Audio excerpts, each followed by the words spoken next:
Today we're going to talk about Taoism and the major ideas behind Taoism. Taoism was founded by a guy by the name of Lao Tzu. You'll see it written in the Pinyin version or in the older Wade Skills version. The proper way to write it today is with the ZI. We're not sure exactly when he was born or when he was died. The legend is that he got on an oxen and rode into Western Heaven. His name translates to Lao means old, and Zi means teacher or master, and so his name doesn't even tell us who he really was. There is a theory that he was Confucius's teacher, but there's no evidence to back that up. He wrote a book called the Tao Te Ching. Tao means the way, De means virtue, and Jing means book, so it translates to the book, the classic, in the way and its power.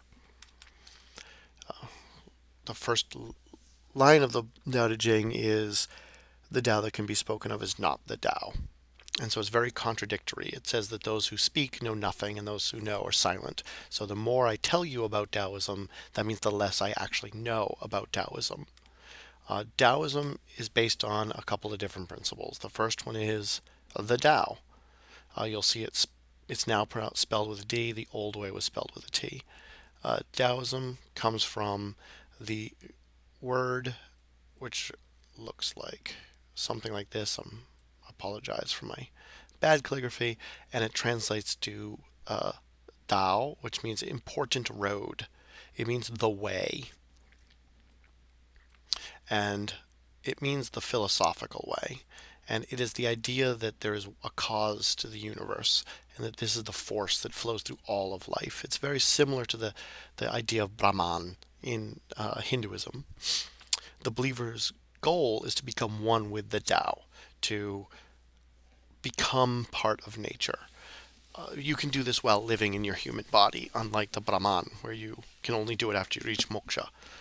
There's a story of Chuanzi, the second most influential Taoist, and he wrote a story where he talks about waking up from a dream where he was a butterfly and then realizing that maybe he's not a man dreaming of a butterfly, but he's a butterfly dreaming that he's a man, and the idea that we are connected to the butterfly and we are connected to the man. The second major idea is this idea. It's called Wu Wei, and it means to do nothing.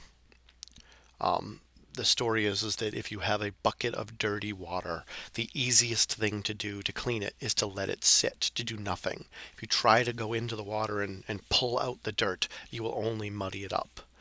There's also a short poem that says, spring comes and the grass grows by itself.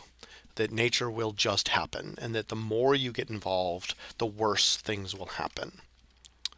That man is unhappy because he lives according to man-made laws and customs that are contrary to the ways of nature. So Lao Tzu's reasoning for the period of warring states is because we were trying to be a state, that we lost our ability to just live in nature, and that by making laws we are violating nature's rules. And so we escape the social, political, and cultural traps of life.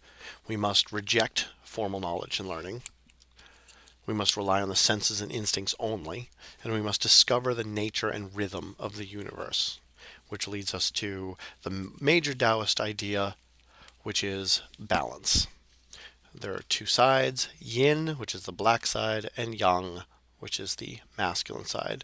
Note that it is not yin, it is yin, and that it is not yang and yang, it's yin and yang. And the idea is that in everything there are opposites, that you can't have white without black, which is why you have a little white in the black and a little black within the white. All these things must balance.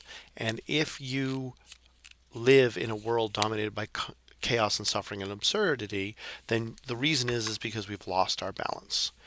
Confucianism will say that we need more moral order. Legalism will say we need harsher laws, and Taoism will say that we need less government and we need more freedoms. So my question for you is, which one of do you agree with this? Do you think that Taoism makes sense, or do you think that Confucianism or legalism are more practical? Please go to the wiki space and answer the question under Chinese philosophies. Thank you.